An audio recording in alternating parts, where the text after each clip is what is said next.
Good morning, everybody. This is Becky here at Aunt Beck's Creations, and I'm just going to kind of do a walkthrough of how this pattern goes together and what I do to make myself more successful at it.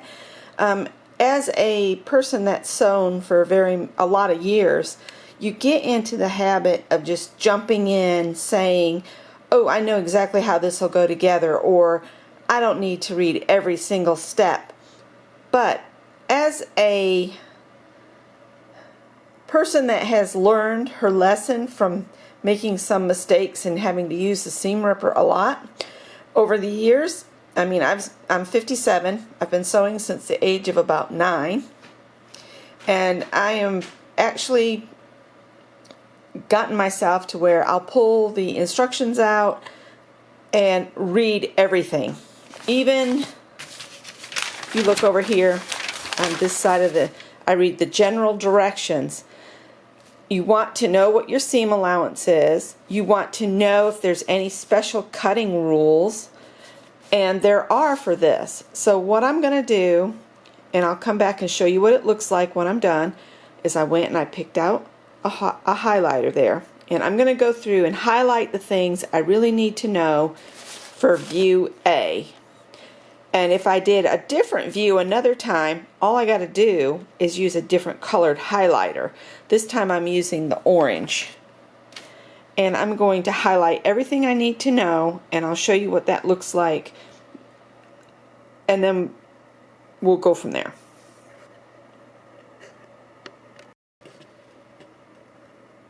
Okay, you can see that I have highlighted things that I need to know to do view A. I do have some special cutting notes that I have to pay attention to, and I need to check my fabric, and if it has a directional print, you know, I want all of my print to go the right way. So what you have to do is you have to mark the direction of the print on the selvage, and then you have to cut it and turn it so that the selvage, so those arrows that you've marked go in the same direction for both thicknesses, because you fold your fabric face together, the right sides together, and you want your directions to go the same on your, like, you don't want the front of your skirt to be right side up and the back side to be upside down. So I'm going to check my fabric, and I will do this adjustment of cutting the fabric and turning the two pieces so everything's stacked correctly.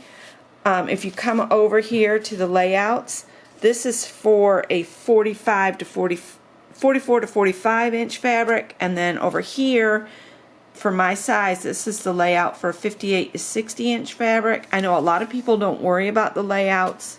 I tend to follow them because they have, you know, they've got it set up so that you don't mess up and have some pieces right side up and some pieces upside down also. So some of the pieces will have to be cut on the fold, okay? So I have to keep that in mind. And the skirt pieces I have to put so the selvages are on the side of it. So some of it will be folded from selvage to selvage, and some will be folded this other way to get the width of the skirt on with the grain line going in the correct way.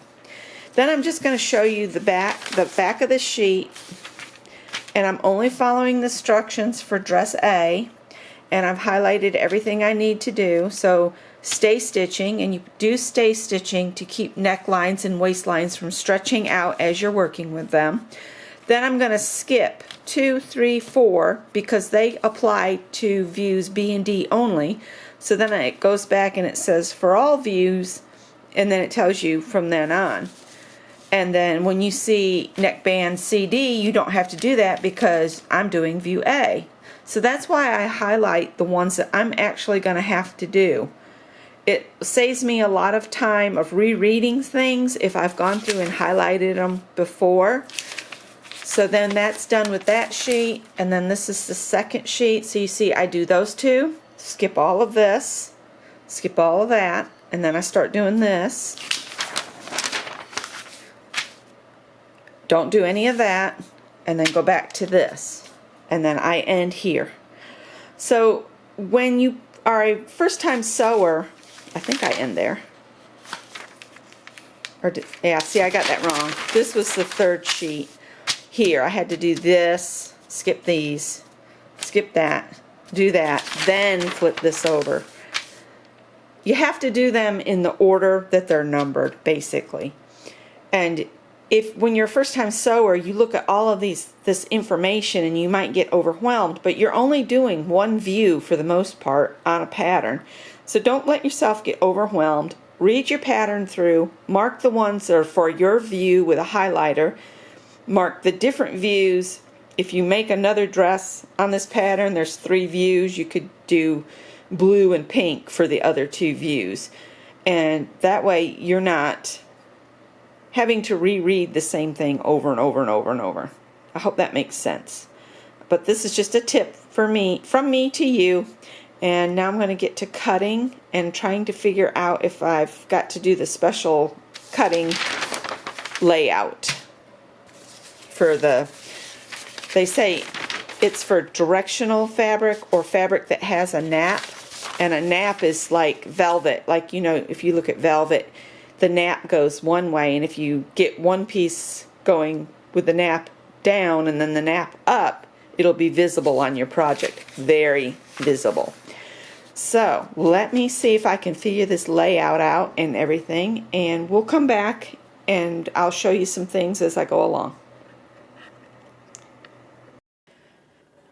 I am pressing the fabric that I've pre-washed and trying to determine if it's a directional print. And I'm standing back here, I'm like, no, I can go either way, it'll be fine.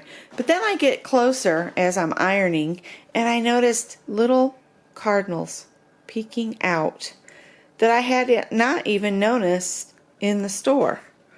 So I will have to be careful that the cardinals are all right side up. So I'll have to do the whole draw arrows on the side and turn it and everything. So yeah, exciting stuff. Have to pay attention when you're sewing. Okay, so what I did is I put the fabric face up, and I put all the pattern pieces, like the 2 skirt pieces, the front, the pocket, and the ties, all on there. And that's got the cardinals pointed toward the dining room. This is my lovely assistant, Howard. Howard is one of my cats. And what I have to do now is I cut this length off to hold those pattern pieces. Now what I need to do is I need to take this piece, flip it right sides together so both pieces have the cardinals pointed toward the dining room behind me.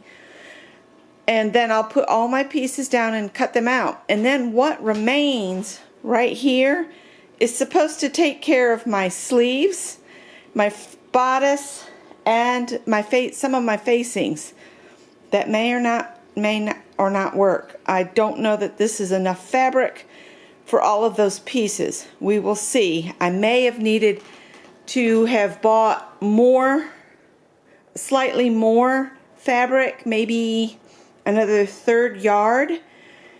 So if you make this pattern and you have a directional print, make sure you buy a little extra. I did not buy a little extra. So I don't live far from Joann's, but what I may do is just make shorter sleeves, just so I can get this one made. But I wanted to point that out for anybody that wants to make this pattern, which is the Simplicity 8833, for anybody that's interested. Back at it. Well, hot diggity dog, I'm going to get it all. I had to dig through my scraps for the back facing, but I'm going to get it all out of the 5 1/8 yard. Yay! Alright, I was getting ready to load up some black thread to start sewing on my dress, and squirrel happened. I had created this shawl, or poncho, or whatever you want to call it, for Michelle's Sew Your Birthday Challenge. And I had pulled out this hat pattern, and I'm going to do view C. And I'm going to do it out of the same fabrics. Excuse the mess on the table. Yes, this is my dining room table. So I want to finish this hat so I can give them to my sister. So, yeah. Squirrel alert. I will show you the hat when it's finished, and then back to the dress. Alright, I've finished the squirrel trail and have completed the matching hat. Here it is. So that's done. I put a little Handmade with Love label in the top of it. And that's the back, so put it back up there. Whoops! It's hard to do with one hand. There we go. So there's the matching hat. Back to my dress. Okay, I'm back to the dress, and I have changed the thread out. I put a new needle in it, and I cleaned the machine because I had been using that fleece, and I'm switching to cotton. So I want to make sure the needle matches the fabric, and you can find all of that information in your sewing machine guide.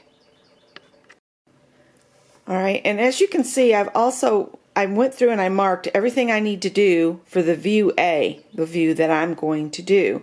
So the first thing I'm going to do is stay stitch the waistlines and the necklines.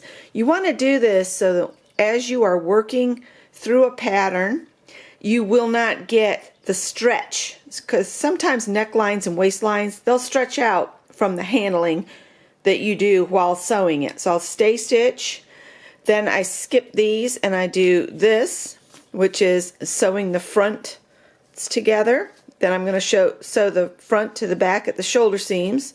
Skip all that because that doesn't apply to me. And then I'm going to apply the facings, apply the sleeves,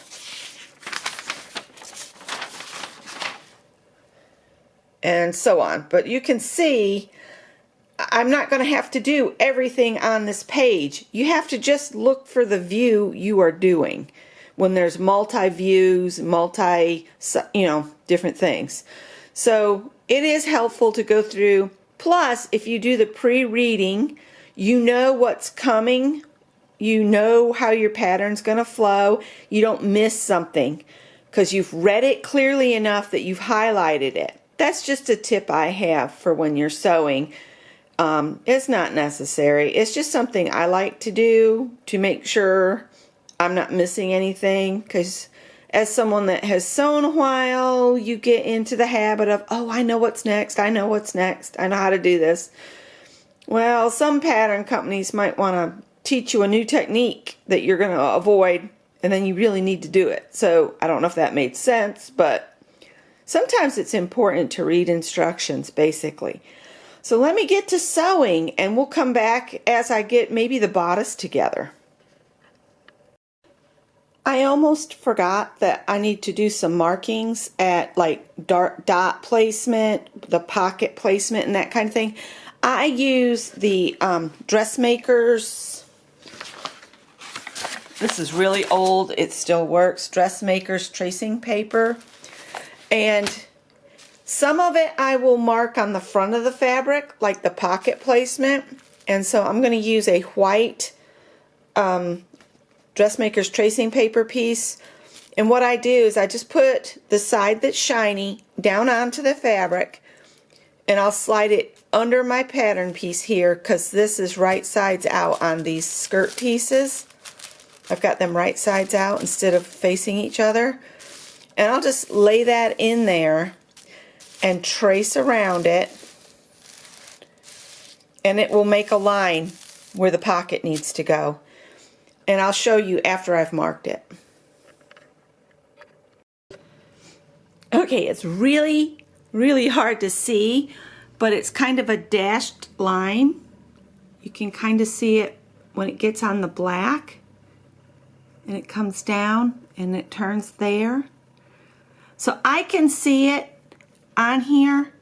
I also marked a couple X's where there was some dots. There's an X and there's an X.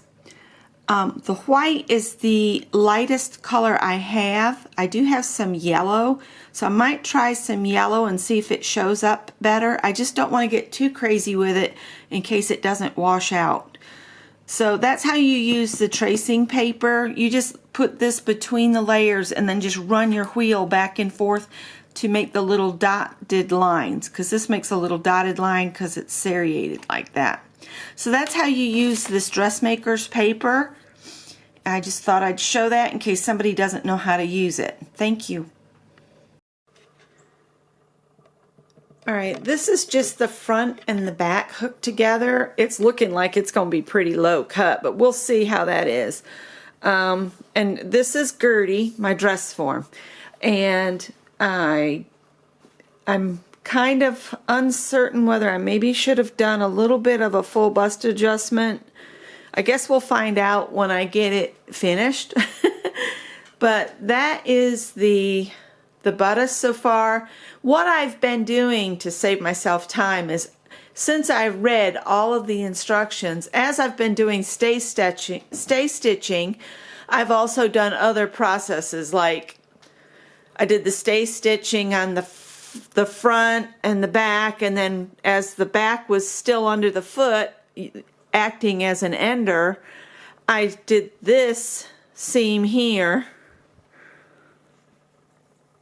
on the front, and then I always just had something left under the foot. If you do that, that'll save you a bunch of thread, and it's just a frugal tip.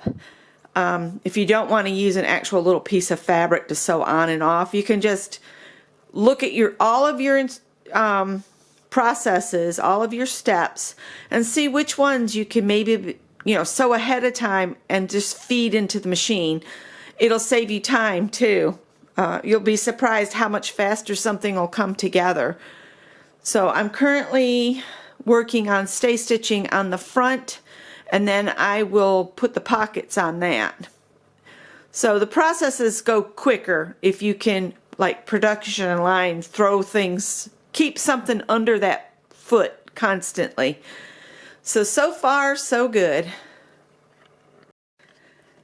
Okay, so here it is, the end of day one, and I've got the skirt is just kind of resting on Gertie, and the shirt I still need to do the underarm seam and then attach the bodice to the skirt. But instead of having the belt tie, I have left the two pieces of the belt as individual pieces, and I've folded them and did the stitching, and I'm going to take the raw edges and I'm going to apply this to the bodice up under here, probably about an inch up from the edge. That'll leave me room for my seam allowance down here. I'm going to verify all of that. It seems a little on the low cut side, but that's where the mark was for it. So I will continue this tomorrow. I have to break and cook dinner now, but it's coming along and I'm really liking it. It looks very, very busy in my camera screen, but I really love it. I think it's going to be really pretty, and I can't wait to try it on. And hopefully that'll happen tomorrow. We'll see. So anyway, in just a few minutes for you, or seconds, and then tomorrow for me. Have a good night. Hi guys, it's another day. It is all sewn together. This is the dress without it tied, and that was my other lovely assistant, Tippy. Howard is taking the morning off. So it's a little on the low cut side. This is Simplicity 8833, and you can see it's quite low, so that's something I will raise that up to about in here. I'll make a note to do that next time. I made a straight size 20, and it's got some fitting issues. I mean, I can wear it, but I know that if I'm going to make this dress again, I will need to make some adjustments, and I need to really look at the pattern and see if it's supposed to have such a dropped shoulder, because here's where the shoulder ends on my dress form, and here's the shoulder seam. And let me tie it back and I'll show you what it looks like tied back. Okay, I've gotten it tied back. I'm thinking I should have raised the ties. I had them 1 inch above the waist here. From when before it was seamed to the skirt, I did 1 inch, but I'm thinking I should have done it just maybe 1.5 inches. It was supposed to be a belt, remember, and I did put the casing in that I can put elastic in if I need to, but sorry, the lighting gets all kind of weird. But this is the back, and here's the bow. You can't hardly see it. It's kind of blends in because this is a very busy print. And it is not finished yet. It needs to be hemmed, but it is a bias cut skirt. So what I need to do is I need to let it hang overnight, and then I can do the hemming tomorrow. And after it's hemmed, I'll try it on and get Scott to take some pictures. For anybody new, Scott's my husband, and we'll go from there. But all in all, I think it's quite pretty. I'm interested to see what it'll look like on, and we'll go from there. Thanks for watching, guys. All right, here it is finished.